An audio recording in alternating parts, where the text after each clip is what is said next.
أشهد أن لا إله إلا الله.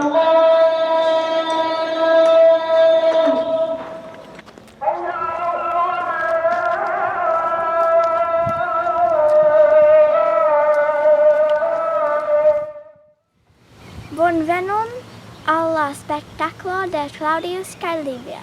En hodiaŭa epizodo ni havas Jiří, kiu lastatempe revenis el interesa vojaĝo. Saluton. Saluton. Ĉu vi povas diri al mi kie vi estis? Yes. Antaŭ proksimume unu monato mi estis en Bejruto en Libano por 1 semajno. Kiel vi estis tie? Mi estis tie por konferenco. 2 kolegoj de mia fako en matematiko laboras ĉe la Usona Universitato de Bejruto kaj ili organizis konferencon tie. Eble vi ne estas tiel scivolemaj pri la matematiko, do mi parolu nur pri la vojaĝoj tie. La universitato estas tre proksima al la marbordo. Vere bela loko por studi.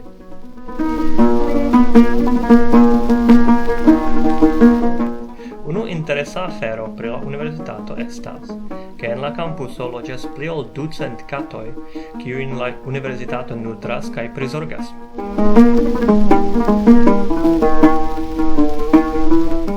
Interese.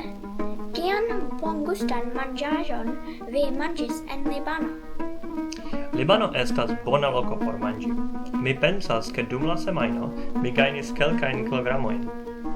Precipe vi devas provi la bakaĵojn.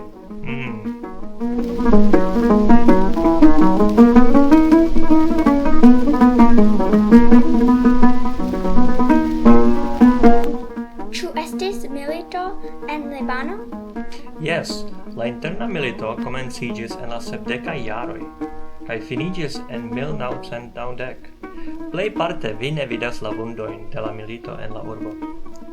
Proksime al la iama frontlinio, vi ĝis nun vidas de tempo al tempo konstruaĵojn detruitajn per kugloj kaj misiloj. Sed tiu konstruaĵoj rapide malaperas nuntempe.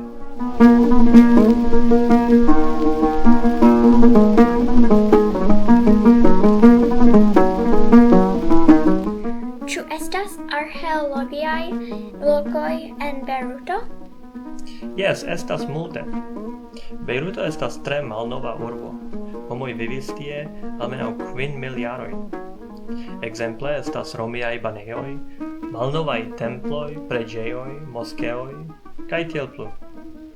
Bedaŭrinde multe da ili estis detruitaj en la milito.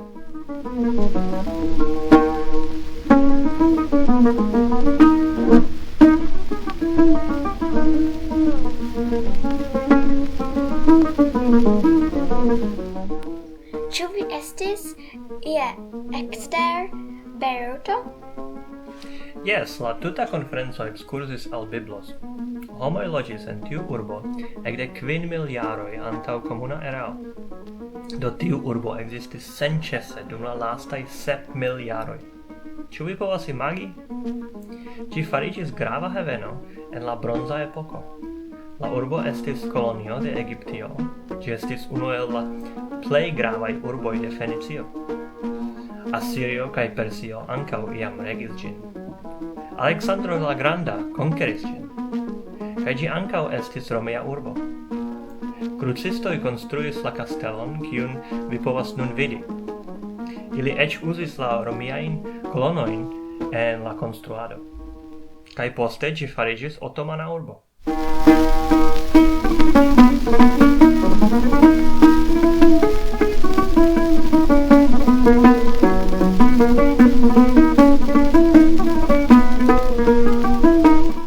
Ĉu vi ankaŭ vojaĝis al aliaj lokoj en Libano?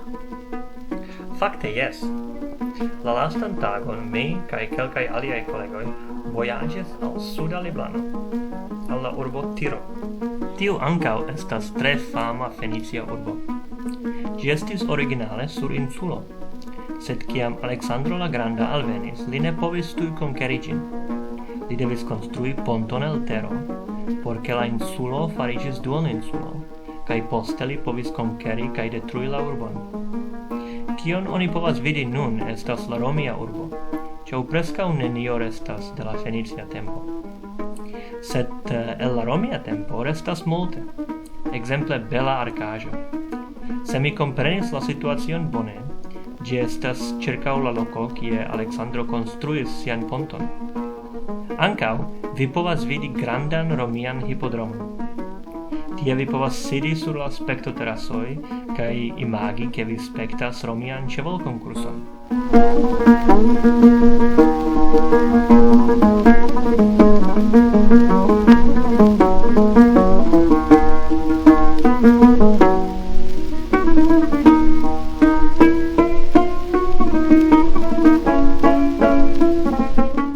Ĉu Libano, precipe suda Libano, estas danĝera? Jes, tre danĝera. Oni stiras kiel frenezuloj. Ankaŭ ŝajnas, ke ne estas reguloj por stiri aŭtojn. Simple ĉiu veturas kie ajn ili volas kaj povas. Se vi volas transiri la straton, vi kuras kiel eble plej rapide, ĉar ĝi estas konkurso kaj vi ne volas malvenki. Nu, serioze. Ne estas tiel danĝera kiel vi eble aŭdis. Ne estas soldatoj pafantaj turistojn. La libananoj ne malamas fremdulojn, eĉ ne usonanojn. Ekzemple en Tiro, en tiu urbo de Hizbulaho, vi povas vidi McDonaldo de tiu hipodromo kiun mi menciis. Do mi pensas, ke ili ne tiel multe malamas usonanojn. Eĉ en suda Bejruto, kiun ankaŭ oni diras vi devas eviti kiel usonano, mi vidis reklamon por usonaj lernejoj. Vere homoj ĉie volas vivi pace, kaj oni ĉie volas montri al vi siajn kulturon, vidindaĵojn kaj manĝaĵojn.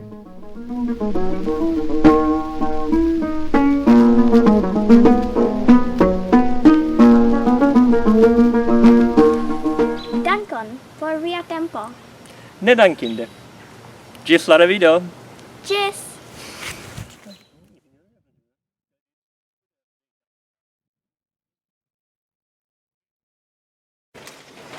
This camp, also Palestinian camp. Okay. You see the Palestinian flags. Not the Palestinian country, the Palestinian Okay. flags of about Hamas, Fatah, that. Okay. Okay? The PLO. These people is Palestinian. I see.